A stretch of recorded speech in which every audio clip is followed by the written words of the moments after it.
இஸ்லாமியர்கள் ஒரு பொய்யான தகவல்களை சொல்லி ஊர்த்திக்கிட்டு இருக்காங்க. தீண்டாமையுமே இருக்கு. இஸ்லாம் மதத்துக்கு மாறி நிறைய பேர் இப்ப பார்த்தோம்னா மறுபடியும் அவங்களுடைய தாய் மதம் திரும்பிக்கிட்டு இருக்காங்க. நீதி அரசர்கள் GR. Swaminathan and P B. Balaji அவர்கள் ஒரு தீர்ப்பு கொடுத்திருக்காங்க. இந்த திமுக அரசாங்கம் கொண்டு வந்த சட்டங்கள் அத்தனையுமே மறுபரிசீலனை செய்யணும். ஜவாஹிர்ல பொங்கு பொங்குன்னு பொங்குறாரு. எதுக்கு பொங்குறாருன்னு தெரியல.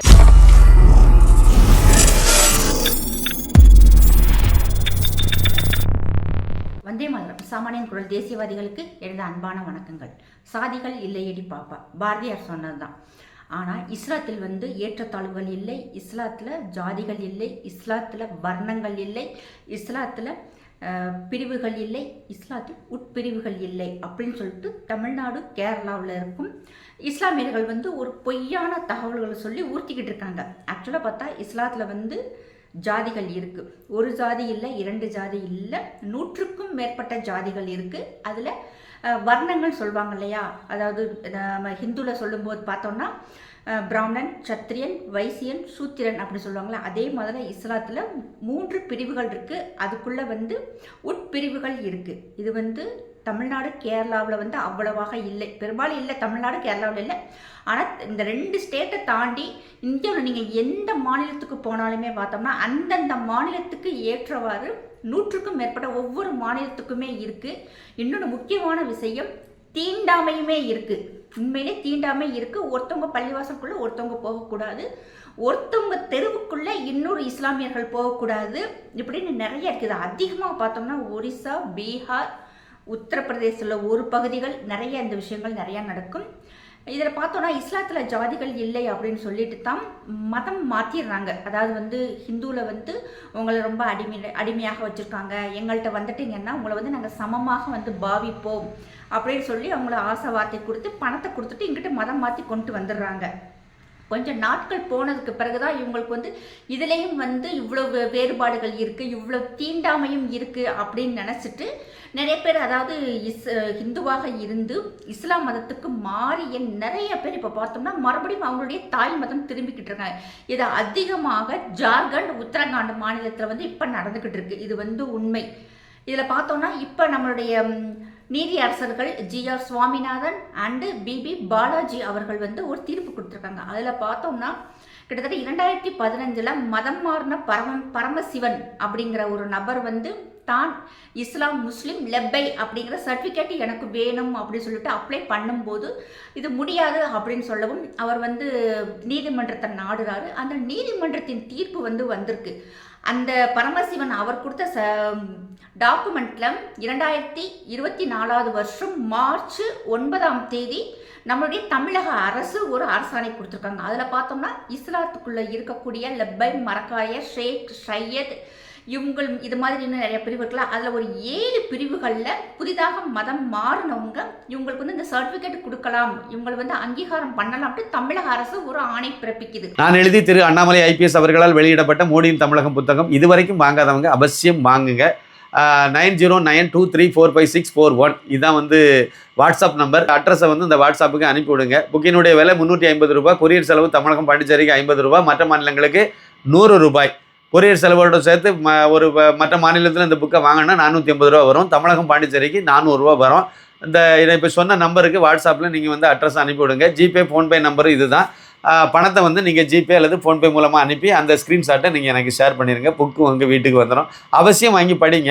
மற்றவங்களுக்கும் படிக்கிறதுக்கு சொல்லுங்கள், வாங்கி படிக்க கூடுங்க. நீங்கள் படிச்சிருந்தீங்கன்னா உங்கள்கிட்ட புக் இருக்குன்னா அதை கூட நீங்கள் கொடுத்து படிக்க வச்சிங்கன்னா ரொம்ப நல்லா இருக்குங்கிறது என்னுடைய கருத்து. நன்றி. இதை இவர் கொடுக்குறாரு. யார்? பரமசிவன் அவருடைய மனுதாரராக இருக்கக்கூடியவர் கோர்ட்டுக்கு சமர்ப்பிக்கும் போது நீதி அரசர்கள் அதை நிராகரிச்சிடுறாங்க. எதன் அடிப்படையில்னா 1951 இந்த நம்மளுடைய நீதிமன்றங்கள் சட்டமே இருக்குது. அதாவது இஸ்லாத்தில் பாகுபாடுகள் இல்லை, வேறுபாடுகள் இல்லை, ஜாதிகள் இல்லைன்னு சொல்லிட்டு தான் நீங்கள் எல்லாருமே மதம் மாறி வர்றீங்க. வந்ததுக்கு பிறகுமே நாங்கள் இந்த உட்பிரிவுக்குள்ளே போகணும்னு சொல்லும்போது முடியாது அப்படின்னு சொல்லிட்டு சுப்ரீம் கோர்ட்டுமே சொல்லியிருக்கு. ஏன்னா வடநாட்டு பக்கம்லாம் பார்த்தோன்னா அவங்களுடைய பேர்களுக்கு பின்னாடி சர் நேம் வரும். ஹிந்துஸ் எல்லாருக்குமே ஆனாலும் இஸ்லாமியராக மதம் மாறினதுக்கு பின்னாடியுமே பார்த்தோம்னா அங்கிட்டு இருக்கும் மதம் மாறிய இஸ்லாமியர்கள் அவங்க பின்னாடி இருக்கக்கூடிய சர்நேமை மாற்ற மாட்டாங்க. குறிப்பாக பார்த்தோம்னா இந்த சௌத்ரின்னு சொல்லுவாங்க இல்லையா, அது இந்த சௌத்ரி, பானர்ஜி, முகர்ஜி, இது மாதிரி வர ஃபுல்லாக அந்த அமித்ஷா பின்னாடி வர அந்த ஷா, காந்தி, இது எல்லாம் மோடி, இது எல்லாமே வந்து சர்நேம். அவங்களுடைய ஜாதியையும் அவங்களுடைய அந்த இனத்தையும் குறிக்கக்கூடிய ஒரு பெயர். நம்ம ஊரில் நாடார், கவுண்டர், பிள்ளைமா இருக்காங்களே, அது மாதிரி அவங்க. இது வந்து இஸ்லாமியர்களோட பெயர்களுக்கு பின்னாடியுமே நிறையா வரும், எல்லாருமே வச்சுருப்பாங்க. அதனால் வந்து புதுசாக மதம் மாறினவங்களுக்கு வந்து அது கொடுக்க மாட்டாங்க. இது வந்து உண்மை. இப்போ தமிழ்நாட்டில் அது மாதிரி தான் இங்கே ஒரு பிரச்சனை. இப்போ மதம் மாறின சபீர் அகமது அவர்கள் எனக்கு வந்து லெப்பை அப்படிங்கிற கேட்டகரியில் என்னை வந்து பிசியாக இணைச்சிக்கிறணும் அப்படின்னு சொல்லிட்டு கேட்கும்போது கோர்ட்டும் மறுக்குது. ஏன்னா நீ மதம் மாறி வந்துட்ட, அதனால் வந்து நீ வந்து இஸ்லாமியராக மட்டும்தான் இருக்க முடியும், நீ முஸ்லீம் மட்டும்தான், லெப்பையாகவோ மரக்காயராகவோ ஷேக்காகவோ ஷையதாகவோ மாற முடியாது, அதனுடைய சலுகைகளை நீ அனுபவிக்க முடியாது அப்படின்னு சொல்லிட்டாங்க. ஆனால் இது வந்து உண்மைதான். உங்களுக்கு அங்கே வந்து ஜாதிகள் இருக்குது, உங்களை கருவறைக்குள்ளே விட மாட்டேங்கிறாங்களா, உங்களை தொட மாட்டேங்கிறாங்க அப்படின்னு அந்த ஏற்றத்தாழ்வுகள் இருக்குன்னு சொல்லிட்டு தான் இங்கே நீங்கள் வரும்போது கண்டிப்பாக அந்த சலுகைகளையும் சாக்ரிஃபைஸ் பண்ணக்கூடிய மனநிலை இருந்தால் தான் நீங்கள் இங்கே வர முடியும். ஏக இறைவன் ஒருத்தன் தான், அதனுடைய பிடிப்பில் அதாவது அதனுடைய ஈர்ப்பால் நான் இங்கே வந்தேன்னு சொன்னால் நான் நம்பவே மாட்டேன். என்ன வேணாலும் சொல்லுங்கள், புதுசாக இஸ்லாத்துக்கு மதம் மாறிங்க அத்தனை பேருமே பணம் வாங்கிட்டு தான் மதம் மாறி இருக்கீங்க. என்னால் கண்டிப்பாக உறுதியாக சொல்ல முடியும். ஏன்னா பணம் வாங்கிட்டு தான் மதம் மாறி இருக்கீங்க. உங்களுக்கு வந்து இங்கே ஒரு அங்கீகாரம் கிடைக்கும். குறிப்பாக பார்த்தோன்னா இந்த இஸ்லாமிய அமைப்புகள் வந்ததுக்கு பிறகு மதம் மாற்றம் அதிகமாக ஆயிருக்கு. இவங்களுக்கு வந்து நமக்கு ஏதாவது ஒன்றுனா அந்த இஸ்லாமிய அமைப்புகள், இஸ்லாமியர்கள் பின்னாடி வந்து நிற்பாங்கங்கிற ஒரு தைரியத்தில் தான் எல்லாருமே மதம் மாறுறீங்க. அப்போ அப்படி இருக்கும்போது நீங்கள் வந்துட்டீங்க, இஸ்லாமியராக மட்டும்தான் இருக்க முடியும். இதை வந்து தமிழக அரசு மாற்றுறதுக்கு எந்த அதிகாரமும் இல்லை அப்படின்ட்டு நீதியரசர் சொல்லியிருக்காங்க. உண்மையிலே அது நல்ல வரவேற்கக்கூடிய விஷயம்.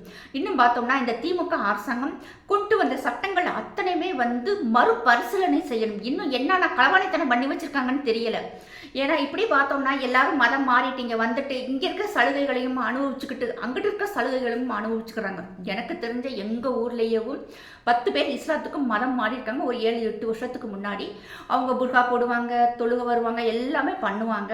ஆனால் அவங்களுடைய சர்டிஃபிகேட்டில், ஆதாரில், ஓட்டர் ஐடியில், அவங்களுடைய ஜாதி சான்றிதழ் எதுலேயுமே இன்னுமே பேரே மாற்றாமல் அந்த அவங்க இன்றைக்கி வந்து என்ன கேட்டகரியில் இருந்தாங்களோ, எந்த ஜாதியில் இருந்தாங்களோ அதே பேரில் தான் இருக்குது. அவங்க வந்து மிகவும் பிற்படுத்தப்பட்டவங்க, எஸ்சி எஸ்டி கேட்டகரியில் வர்றவங்க. ஆனால் புர்கா போட்டுக்கிறாங்க.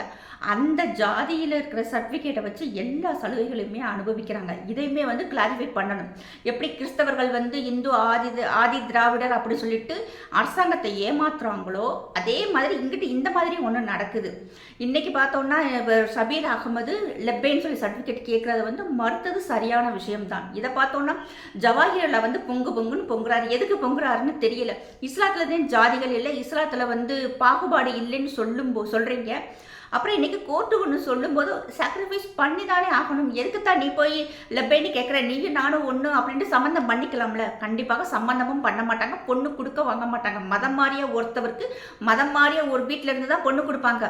அதாவது 5 தலைமுறை 7 தலைமுறைக்கு முன்னாடி மதம் மாறி வந்தவங்களே ஒரு பொண்ணே எடுக்க மாட்டார். ஏன்னா இவங்களுக்கு வந்து அந்த ஒரு வேரியேஷன் தெரியும். நான் ஓப்பனாக சொல்கிறேன், வேரியேஷன் தெரியும். நல்லா கவனித்து பார்த்தீங்கன்னா புதுசாக மதம் மாறி வர்றவங்க அதே எங்கிட்ட ஒரு பக்கமாக வந்திருப்பாங்க. இப்போ ஒரு ரீசெண்டாக ஒரு 20 வருஷத்துக்குள்ள மதம் மாறினவங்களுக்கு தான் பொண்ணு கொடுப்பாங்க, பொண்ணு எடுப்பாங்க.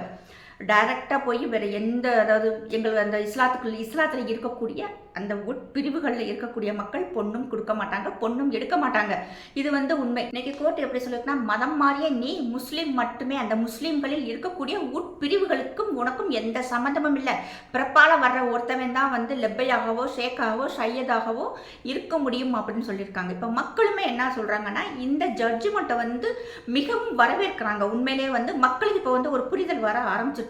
காசுக்காக மதம் மாறின உனக்கு எதுக்கு சலுகைகள் வேணும் அப்படின்னு கேட்க ஆரம்பிச்சிட்டாங்க. உண்மைதானே? உண்மையாக இருக்கக்கூடிய ஒரு ஏழை குழந்தைகளுக்கு அந்த சலுகைகள் போகட்டும். ஏன்னா இன்னைக்கு வந்து மதத்தின் அடிப்படையில், ஜாதியின் அடிப்படையில் தான் வந்து பிரிவுகள், உட்பிரிவுகள் வச்சுட்டு அதில் வந்து இத்தனை பர்சன்டேஜ்னு சொல்லிட்டு மக்களுக்கு வந்து இருக்கும் அத்தனை சலுகைகளும் போகுது. இதிலே பார்த்தோம்னா எல்லா ஜாதியிலையுமே எல்லா மதத்திலையுமே பார்த்தோம்னா இன்னைக்கு பொருளாதாரத்தில் பின்தங்கின மக்கள் இருக்காங்க.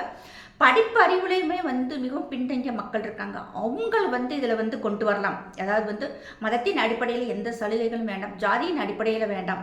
பொதுவாகவே எல்லாரையும் ஒன்று சேர்த்து யார் யார் வந்து பொதுவாக கல்வி அறிவிலும் பொருளாதாரத்தில் பின்தங்கி இருக்கிறாங்களோ அவங்களுக்கு உண்டான சலுகைகளை வந்து கவர்மெண்ட் கொடுக்கலாம். உண்மையிலே வந்து அதான் செய்யலாம். இப்பெல்லாம் பார்த்தோம்னா பிராமண சமூகம் வந்து அவங்களுக்குலாம் எந்த சலுகை ஸ்காலர்ஷிப்பே கிடைக்காது. அவங்கள பொருளாதாரத்தில் பின்தங்கியவங்க இருக்காங்க. அவங்கள வந்து நல்லா படிக்க வச்சு அவங்கள முன்னேற்றலாம். அவங்களுமே வந்து நிறைய கஷ்டப்பட்டு தான் படித்து முன்னேறி வர்றாங்க. அவங்களுக்குலாம் எந்த இதை ஒதுக்கீடுமே நம்ம பார்க்க முடியாது. அதே மாதிரி இன்றைக்கி பார்த்தோம்னா கவுண்டர் பிள்ளைமாரி அவங்க கம்யூனிட்டிலையுமே நிறைய கஷ்டப்படுறவங்கலாம் நிறையா இருக்காங்க.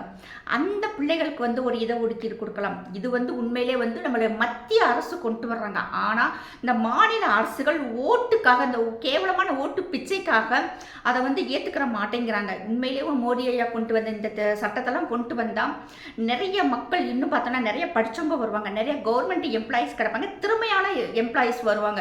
அதை வந்து ஏற்றுக்கிறணும். ஆனால் இங்கே இருக்கும் நம்மளுடைய அரசாங்கம் குறிப்பாக பார்த்தோம்னா எப்போ பார்த்தாலும் இந்த திமுக அரசாங்கம் என்னைக்கு வருதோ அவங்க செய்த இந்த குழப்பங்களே வந்து பல வருடங்கள் மக்களினுடைய நிம்மதி கெட்டு போகுது.